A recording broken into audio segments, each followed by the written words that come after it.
പ്രധാനമന്ത്രിയെയും ദിവംഗതയായ മാതാവിനെയും സമൂഹ മാധ്യമത്തിലൂടെ ആക്ഷേപിച്ച് ജാൻ മണിക്കെതിരെ മുംബൈയിലും പരാതി കൊടുത്തിരിക്കുകയാണ്. BJP മഹാരാഷ്ട്ര കേരള വിഭാഗം കൺവീനർ ഉത്തം കുമാറിന്റെ നേതൃത്വത്തിലുള്ള മണിപ്പൂർ പോലീസ് സ്റ്റേഷനിലാണ് പരാതി നൽകിയിരിക്കുന്നത്.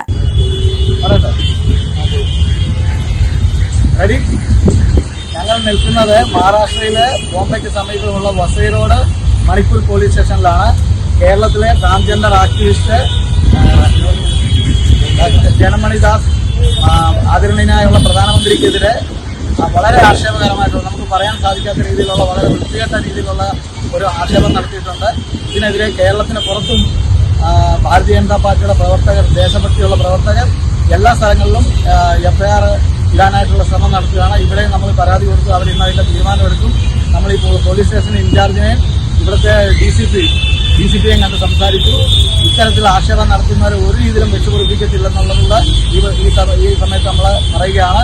ഒരു രീതിയിലും ഇത്തരം ആക്ഷേപങ്ങൾ നടത്താൻ പാടില്ല. ഭാരതത്തിന്റെ പ്രധാനമന്ത്രി ഭാരതത്തിലെ എല്ലാവർക്കും ആദരണീയനാണ്, BJPക്കാർക്ക് മാത്രമല്ല. അതുകൊണ്ട് ഇതിനെതിരെ കർശനമായ നടപടി കേരളത്തിലും പോലീസ് നടത്തണമെന്നാണ് ഞങ്ങൾക്ക് പറയാനുള്ളത്. എന്നോടൊപ്പം ഉള്ളത് ഭാരതീയ ജനതാ പാർട്ടിയുടെ സൗത്ത് ഇന്ത്യൻ സെല്ലിന്റെ പ്രസിഡന്റ് വിനോദ് കുമാർജി, ഉപാധ്യക്ഷൻ അമർദാസ്, ഉപാധ്യക്ഷൻ സുകുമാർജി, ശബരിനാഥ്, അഡ്വക്കേറ്റ് പാണ്ഡേജി എന്നിവർ എന്നോടൊപ്പം ഉണ്ട്. പോലീസ് പ്രതികരിച്ചിട്ടുണ്ട്, അവരെ FIR ഇടാമെന്ന് പറഞ്ഞിട്ടുണ്ട്. അത് ഇടുന്നാൾ വരെ ഞങ്ങൾ ഇതിന്റെ ശ്രമം നടത്തിക്കൊണ്ടിരിക്കുന്നു. ഭാരതത്തിലല്ലാതെ ലോകത്തിൽ ഒരിടത്തും അവിടുത്തെ ഭരണാധികാരിയെ ഇത്തരം നീചമായ വാക്കുകൾ ഉപയോഗിച്ച് ആരും തന്നെ ആക്ഷേപിക്കാറില്ല, അധിക്ഷേപിക്കാറില്ല. അത്തരം ഒരു സാഹചര്യത്തിലാണ് സമൂഹ മാധ്യമത്തിലൂടെ BJPയോടുള്ള വെറുപ്പാണോ എന്ന് നമുക്ക് അറിയത്തില്ല. എന്ത് തന്നെയാണെങ്കിൽ ജാൻമണി ലാസ്റ്റ് പറഞ്ഞൊരു കാര്യമുണ്ട്, എനിക്ക് BJP ഇഷ്ടമല്ല, കേരളത്തിൽ ഇഷ്ടമല്ല, അതുകൊണ്ട് കേരളത്തിൽ വരണ്ട എന്നാണ് പറയുന്നത്. അപ്പോൾ ജാൻമണിക്ക് ഇഷ്ടമല്ലാത്ത ഒരാളെ ഇവിടെ വരണ്ട എന്ന് പറയുമ്പോൾ, പ്രത്യേകിച്ച് ഒരു പാർട്ടിയോട് നമുക്ക് വിരോധമാകാം, അല്ലെങ്കിൽ ആ പാർട്ടിയുടെ ആശയത്തോട് നമുക്ക് വെറുപ്പാകാം. ഇനി ഒന്നും വേണ്ട, പാർട്ടിയുടെ രാഷ്ട്രീയക്കാരനോട് ആശയം സംസാരിക്കുമ്പോൾ നമുക്ക് വെറുപ്പാകാം. ആ വെറുപ്പ് അവിടെയാണ് നിൽക്കേണ്ടത്. അല്ലാതെ ഇന്ത്യ ഭരിക്കുന്ന പ്രധാനമന്ത്രി എന്ന പദവി അലങ്കരിക്കുന്ന ഒരു വ്യക്തിയോടല്ല ആ വിദ്വേഷം കാണിക്കേണ്ടത്. പ്രധാനമന്ത്രി അഭിസംബോധന ചെയ്തിരിക്കുന്നത് അവൻ, ഇവൻ, കിളവൻ എന്നീ വാക്കുകൾ ഉപയോഗിച്ചിട്ടാണ്. ഇപ്പോൾ ഭാരതത്തിലല്ലാതെ ലോകത്തിൽ എവിടെയെങ്കിലും ആരെങ്കിലും അവിടെയുള്ള ഏതെങ്കിലും പൗരൻ അവിടെ ഭരിക്കുന്ന ഭരണാധികാരി ഇത്തരം വികൃതമായ ഭാഷകൾ ഉപയോഗിച്ച് അധിക്ഷേപിക്കുമോ? സമൂഹ മാധ്യമത്തിൽ വന്ന അന്തസ്സോടെ ഇങ്ങനെയൊക്കെ പറയുമോ? ഇതാണോ ശരിക്കും അന്തസ് എന്ന് ചോദിച്ചു കഴിഞ്ഞാൽ ജാൻമണി ഇനിയാണ് അഴിയണാൻ പോകുന്നത്. കാരണം കേരളത്തിൽ മാത്രമല്ല ഈ ഒരു സംഭവം ഒതുങ്ങിയിരിക്കുന്നത്. കേരളത്തിലെ സകല BJP അംഗങ്ങളും പല പല ജില്ലകളിൽ നിന്നും പരാതി ഉയർത്തിയിട്ടുണ്ട് ജാൻമണിക്കെതിരെ. ഇപ്പോൾ ഇന്ത്യ ഒട്ടാകെ ജാൻമണിക്കെതിരെ കംപ്ലൈന്റ് കൊടുക്കുകയാണ്. അതിന്റെ ആദ്യത്തെ സൂചന തന്നെയാണ് ഇപ്പോൾ കേരള വിഭാഗം കൺവീനർ KB ഉത്തംകുമാറിന്റെ നേതൃത്വത്തിൽ അവിടെ മുംബൈയിലും പരാതി കൊടുത്തിരിക്കുന്നത്. നരേന്ദ്രമോദി എന്ന ഒരു വ്യക്തി ഇന്ത്യയുടെ പ്രധാനമന്ത്രിയാണെന്നുള്ള കാര്യം ജാൻമണി മറന്നു പോയിരിക്കുന്നു. 145 കോടി ജനങ്ങളുടെ പ്രധാനമന്ത്രിയാണ് ഒരൊറ്റ നിമിഷത്തിൽ ജാൻമണി ആക്ഷേപിച്ചു കളഞ്ഞത്. അതും സമൂഹ മാധ്യമത്തിൽ വളരെ മോശമായ രീതിയിൽ മാധ്യമങ്ങൾക്ക് മുന്നിലാണ് സംസാരിച്ചിരിക്കുന്നത്. നമുക്കിവിടെ അഭിപ്രായ സ്വാതന്ത്ര്യമുണ്ട്. കാരണം ഇത് ജനാധിപത്യ രാജ്യമാണ് ഇന്ത്യ. ഈ ജനാധിപത്യ രാജ്യത്ത് അഭിപ്രായ സ്വാതന്ത്ര്യം ഉണ്ടെന്ന് വെച്ച് ഇന്ത്യയിലെ ഏതൊരു പൗരന്റെയും പിതൃത്വത്തെ അളക്കാനും വ്യക്തിഹത്യ നടത്താനുള്ള ലൈസൻസ് ആയിട്ട് കരുതുന്ന ജാൻമണിയെ പോലെ ഉള്ളവര് ഇനിയെങ്കിലും മനസ്സിലാക്കുക, ഇതൊരു പാഠമായിട്ട് എടുക്കുക.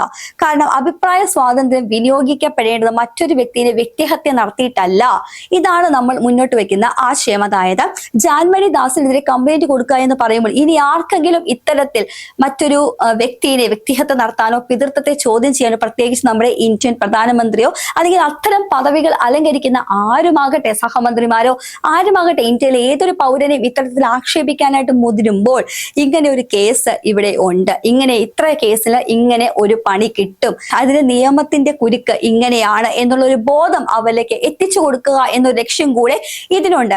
എന്ത് തന്നെ ആണെങ്കിലും ജാൻമണി ഇനി എപ്പോഴാണ് അറസ്റ്റ് ചെയ്യുക എന്ന് മാത്രമാണ് ഇപ്പോൾ കേരളത്തിലെ ജനതയും ഇന്ത്യ ജനത ആകെ ഉറ്റുനോക്കിക്കൊണ്ടിരിക്കുന്നത്.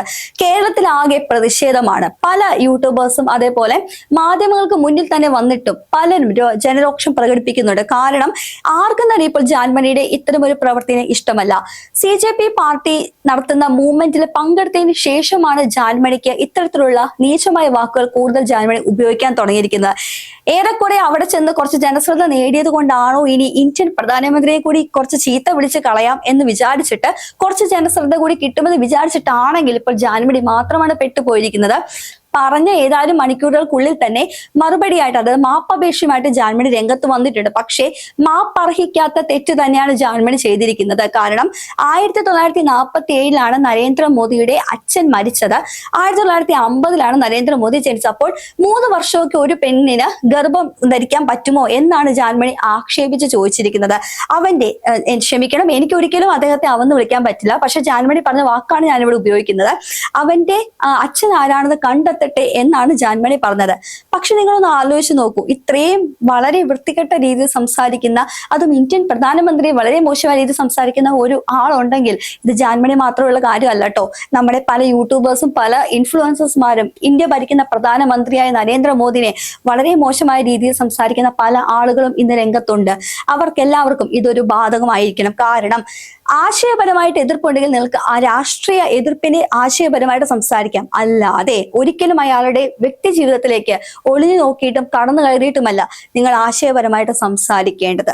ആർക്കെതിരെ എന്തും പറയാമെന്ന അവസ്ഥ അവസാനിപ്പിക്കാൻ കൂടി വേണ്ടിയിട്ടാണ് ജാൻമണി ദാസിനെതിരെ FIR രജിസ്റ്റർ ചെയ്ത് നടപടി സ്വീകരിക്കണമെന്ന് ഉത്തം കുമാർ ആവശ്യപ്പെട്ടത്. സൗത്ത് ഇന്ത്യൻ സെൽ വെസായി ജില്ലാ പ്രസിഡന്റ് വിനോദ് കുമാർ, വൈസ് പ്രസിഡന്റുമാരായ അമർദാസ് നായർ, സുകുമാർ VK, ശബരിനാഥ്, അഡ്വക്കേറ്റ് ജിതേന്ദ്ര പാണ്ഡെ എന്നിവരും ഉത്തം കുമാറിനൊപ്പം ഉണ്ടായിരുന്നു. കേസ് പഠിച്ച ശേഷം പോലീസ് നടപടി എടുക്കുമെന്നാണ് ഉത്തം കുമാറിന് ഒടുവിൽ ലഭിച്ച വിവരം.